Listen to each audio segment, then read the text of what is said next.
Investir em energia eólica é realmente vantajoso para um país? A gente está vivendo uma transição energética global que, para muitos países, não é mais uma escolha ideológica nem uma pauta ambiental abstrata, é uma decisão econômica, estratégica e cada vez mais de sobrevivência. A pergunta já não é mais se o mundo vai abandonar os combustíveis fósseis, mas quem vai liderar essa transição, quem vai pagar a conta e quem vai ficar para trás. E nesse cenário, poucas fontes de energia geram tanta discussão quanto a energia eólica. Para alguns, ela representa o futuro, limpa, abundante e cada vez mais barata. Para outros, é instável, intermitente e incapaz de sustentar uma economia moderna sozinha. Então vale mesmo a pena um país investir pesado em energia eólica? Para responder isso de forma honesta, é preciso sair do discurso raso e olhar para dados, custos, limitações, infraestrutura, geopolítica e planejamento de longo prazo. Porque energia não é só eletricidade. Energia é soberania, é indústria, é poder. O primeiro ponto, energia não é opcional, é o gargalo do futuro. Toda tecnologia moderna depende de energia. Não importa se estamos falando de fábricas, hospitais, cidades inteligentes, veículos elétricos ou inteligência artificial, a base de tudo é eletricidade estável, barata e abundante. Inclusive, um dos maiores gargalos para o avanço da inteligência artificial hoje não são chips ou algoritmos, mas energia. Data centers consomem quantidades absurdas de eletricidade e água, e essa demanda só cresce. Países que não planejarem sua matriz energética agora vão pagar caro depois, seja com apagões, contas de luz mais altas ou dependência externa. E é justamente nesse ponto que a energia eólica entra na conversa. Quanto custa produzir energia eólica? Quando um país avalia investir em qualquer fonte de energia, a primeira pergunta é simples. Quanto isso custa? Para isso, existe um indicador amplamente usado chamado LCU, custo nivelado de energia. Em termos simples, ele calcula quanto custa gerar cada unidade de eletricidade ao longo da vida útil de uma usina, considerando construção, operação e manutenção. Ele não mede impacto ambiental, não captura bem custos de intermitência, nem considera vantagens regionais ou estratégicas. Mas ele é útil para comparar tendências. E a tendência é clara. A energia eólica em terra se tornou uma das fontes mais baratas do mundo. Nas últimas décadas, o custo da energia eólica caiu de forma consistente. Isso acontece por um motivo simples. Diferente de usinas a carvão, gás ou petróleo, a energia eólica não depende do preço de um combustível. O vento é gratuito. O custo está na tecnologia. E tecnologia, quando escala, fica mais barata. Turbinas maiores, mais eficientes, materiais melhores, manutenção preditiva e cadeias produtivas maduras reduziram drasticamente os custos. Em muitos países, hoje já é mais barato construir uma nova usina eólica do que manter uma usina fóssil antiga funcionando. Isso muda completamente o jogo. Mas e a intermitência? O vento não sopra o tempo todo. Esse é o argumento mais comum contra a energia eólica. Menos, e ele é válido, o vento não sopra o tempo todo. E isso cria variabilidade na geração. Mas aqui entram dois pontos cruciais que costumam ser ignorados. O primeiro é que toda matriz energética tem limitações. Hidrelétricas dependem de chuvas. Termoelétricas dependem de combustível. Usinas nucleares são rígidas e caras de desligar. Nenhuma fonte é perfeita isoladamente. O segundo ponto é que a intermitência da energia eólica não é mais um problema técnico insolúvel.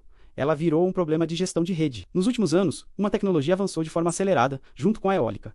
Baterias de grande escala, principalmente de íons de lítio. Essas baterias permitem armazenar energia quando há excesso de produção e libera lá quando a geração cai. O exemplo da Califórnia é emblemático. Até poucos anos atrás, o Estado precisava pedir para a população reduzir o uso de ar-condicionado no fim da tarde, durante o verão. Hoje, com grandes sistemas de baterias, a energia solar e eólica gerada durante o dia é armazenada e usada à noite, estabilizando a rede. A lógica é simples.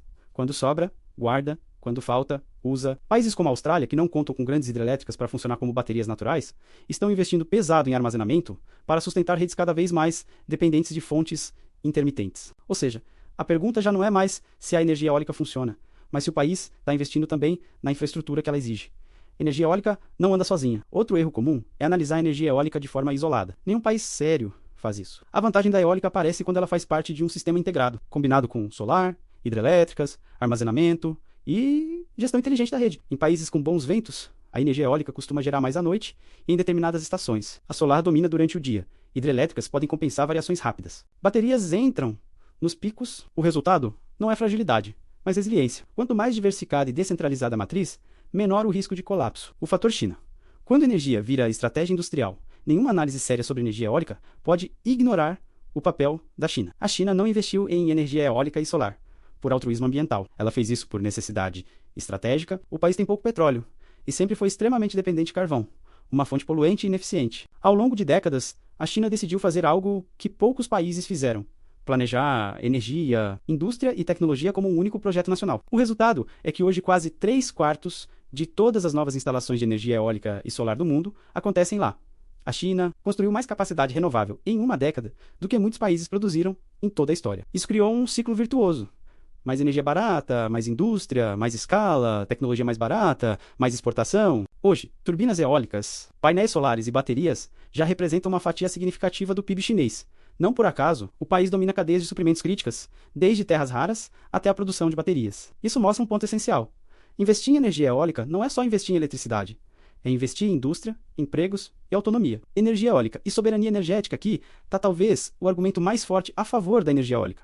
Soberania. Países que dependem de petróleo, gás ou carvão importados estão sempre vulneráveis a crises externas, guerras, sanções e manipulação de preços. Energia eólica reduz drasticamente essa dependência.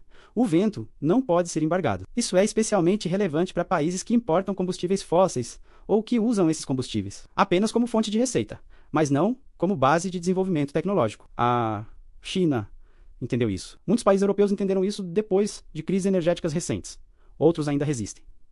E os Estados Unidos? Um alerta importante. Os Estados Unidos eles são um exemplo curioso e preocupante. Eles foram pioneiros em praticamente todas as tecnologias que hoje sustentam a transição energética. Turbinas eólicas modernas, células solares, baterias de lítio, veículos elétricos, mas por decisões políticas e econômicas de curto prazo, abriram mão de liderar essa indústria. Ao priorizar a exportação de petróleo e gás, os Estados Unidos da América reforçam um modelo que já está ficando mais caro, mais poluente e menos competitivo. Esse tipo de decisão tem precedentes históricos. Empresas que protegeram modelos antigos, em vez de apostar no futuro, perderam relevância.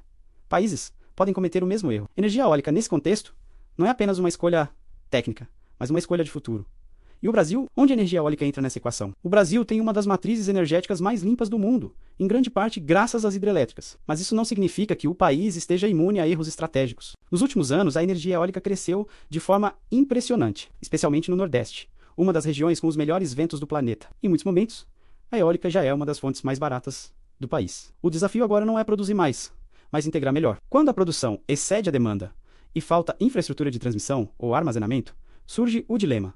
Quem deve parar de gerar? Fontes fósseis ou renováveis? Essa decisão define o rumo do país. Investir em energia eólica sem investir em rede, armazenamento e planejamento é ineficiente, mas deixar de investir por causa disso é miopia estratégica.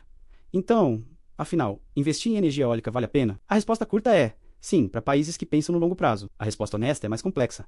Vale a pena se houver planejamento. Vale a pena se houver integração com outras fontes. Vale a pena se houver investimento em infraestrutura. Vale a pena se houver visão industrial e estratégica. Energia eólica não é uma bala de prata. Mas ignorá-la é escolher ficar dependente de um modelo que está ficando mais caro, mais instável e menos competitivo. No fim das contas, energia define quem cresce, quem exporta, quem lidera e quem apenas reage. E a pergunta que fica não é se a energia eólica é perfeita, mas quem está disposto a investir no futuro, enquanto ele ainda está sendo construído. Se você chegou até aqui, já percebeu que essa discussão vai muito além de vento e turbinas. Ela fala sobre escolhas, visão e coragem de abandonar modelos antigos. E isso, mais cedo ou mais tarde, cobra um preço. Se quiser continuar essa conversa, entender como outros países planejaram essa transição, ou como isso se conecta com geopolítica, indústria e tecnologia, fica o convite para acompanhar os próximos conteúdos. A gente se vê na próxima conversa. O coração tenta compensar. A circulação acelera. A pressão pode cair. Para pessoas com problemas cardíacos, hipertensão ou diabetes, esse esforço adicional pode ser o gatilho para desmaios, infartos e a solução mais óbvia parece simples. Ar-condicionado. Mas aqui, entramos em um problema coletivo gigantesco. O ar-condicionado não elimina o calor. Ele apenas transfere o calor de dentro da sua casa para fora. E ainda gera mais calor no processo, por causa do funcionamento do motor. Agora multiplique isso por um prédio inteiro. Dezenas de unidades condensadoras, jogando ar quente para a rua, aquecendo fachadas, calçadas e apartamentos vizinhos. Você liga o seu ar para fugir do calor. O seu ar esquenta a rua. A rua esquenta o apartamento do vizinho. O vizinho liga o dele mais forte. O consumo de energia dispara.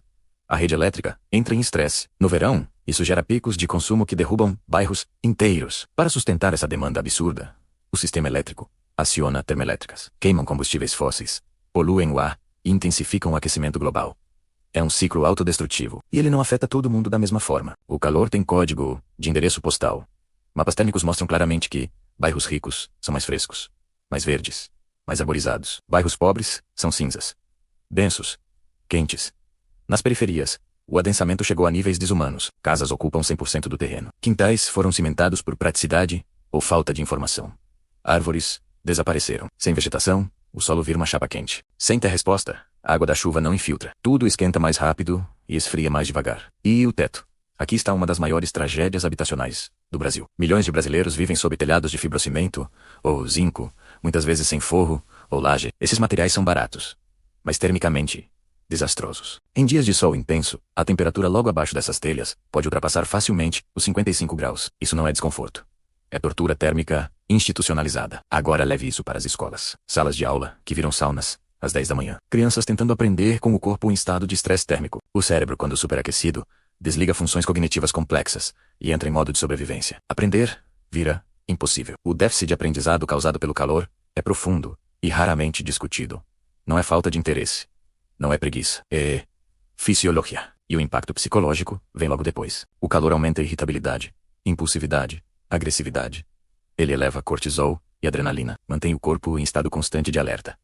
Agora some isso, a privação de sono. Para dormir profundamente, o corpo precisa reduzir sua temperatura interna, mas casas que acumulam calor durante o dia continuam quentes à noite, muitas vezes mais quentes que o ambiente externo. Some o barulho, a insegurança, os insetos. O resultado é uma população cronicamente privada de sono. Pessoas cansadas, reativas, emocionalmente esgotadas. Quando o corpo quebra, para onde todos correm? Para o SUS. UPAs lotadas, hospitais sobrecarregados, tratando sintomas de um problema que nasce fora da medicina. O médico pode baixar a pressão, mas não pode receitar uma árvore na calçada. Recentemente, pesquisadores passaram a chamar isso de pobreza de resfriamento. Não é falta de consciência, é falta de dinheiro.